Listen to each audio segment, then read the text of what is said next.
All right, what's going on, everybody? It's JP with Max Tr3 Revival, and still working on the 62, trying to get it running.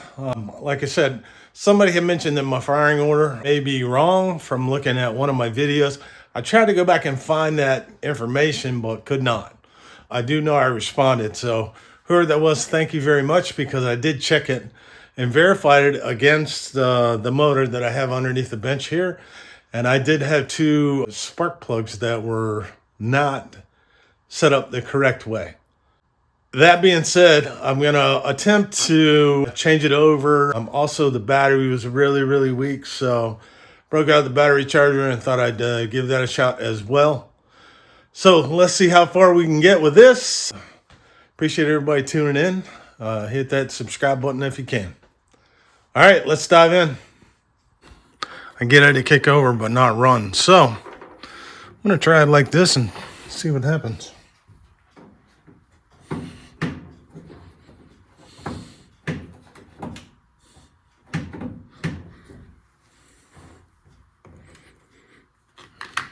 Except for my battery must be dead.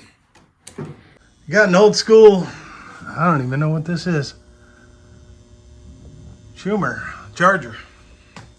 And man, this thing, I'm gonna tell you what, it's old school and it charges great.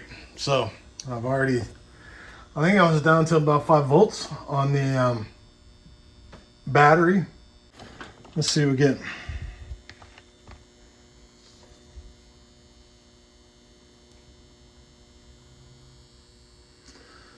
Right at about 13 and a half. That should get me where I need to be. Well, let's cut it off and try it. Crazy thing about this thing is it really doesn't have an on off. You hook everything up and then plug it in. If so, I haven't been able to find it. All right, give it a shot again. Yeah, 11 and a half, almost 12. Might give it about another half an hour. So the oil pan sitting underneath there is because I don't have that canister where it is sealing properly. So every time I kick the motor over, it lets oil down onto my pan, onto this whole part of the car. So I had to jack it up. This tire's flat right here. You got an old tire that holds air? Let me know. I'd love to come pick it up from you if you're local. So back to the problem. So I wanted to take whatever had leaked out and make sure I topped everything up. Plus that'll put the oil back in on the top of the motor and kind of let it run down through before I start doing all this starting. And so that's what I did. Oh, and put a couple 4x4s up underneath here to keep this side up in case this tire goes flat again, because it was basically sitting on top of my oil pan. All right, well, we're going to give it another shot. Been charging the battery for about 6 hours. And we'll see if this makes any kind of difference.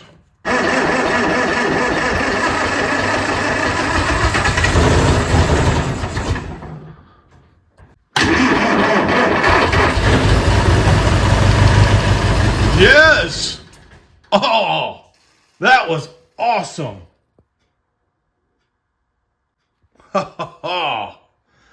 All right, well, there's signs of life there.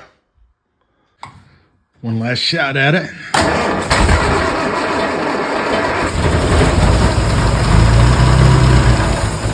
There we go. There we go. Oh, if I can just stand on that side of it and keep spraying. And try it one more time, see if we can't keep her rolling.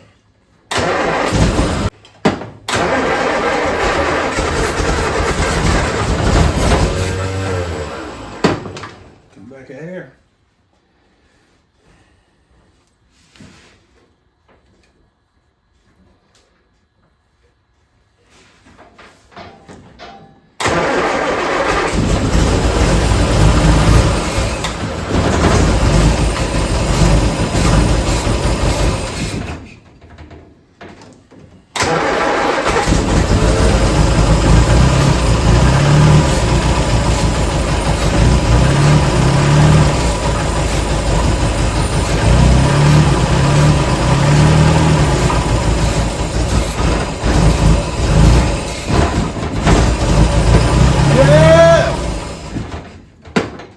go. That right there means we are ready to go ahead and pull some stuff off. We know the motor will turn over. We know the motor will run. And we will start taking a few things apart. We'll go back and look at the timing. I'm going to hook up gas lines so we can get it to run more than a couple minutes. And we'll shoot for that.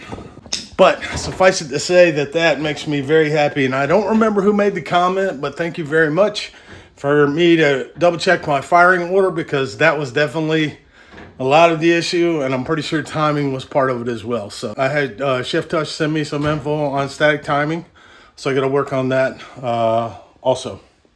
But thanks so much, and she's alive. That's a good thing. The old motor has come back to life.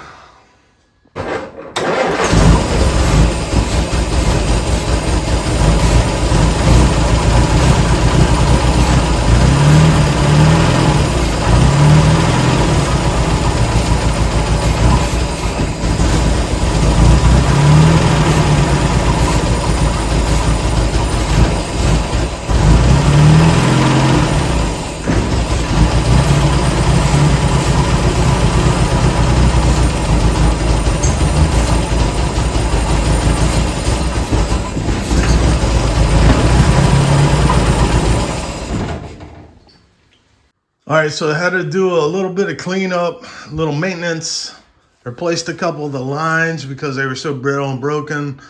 So I got the one that runs in between the carbs, connects the carbs.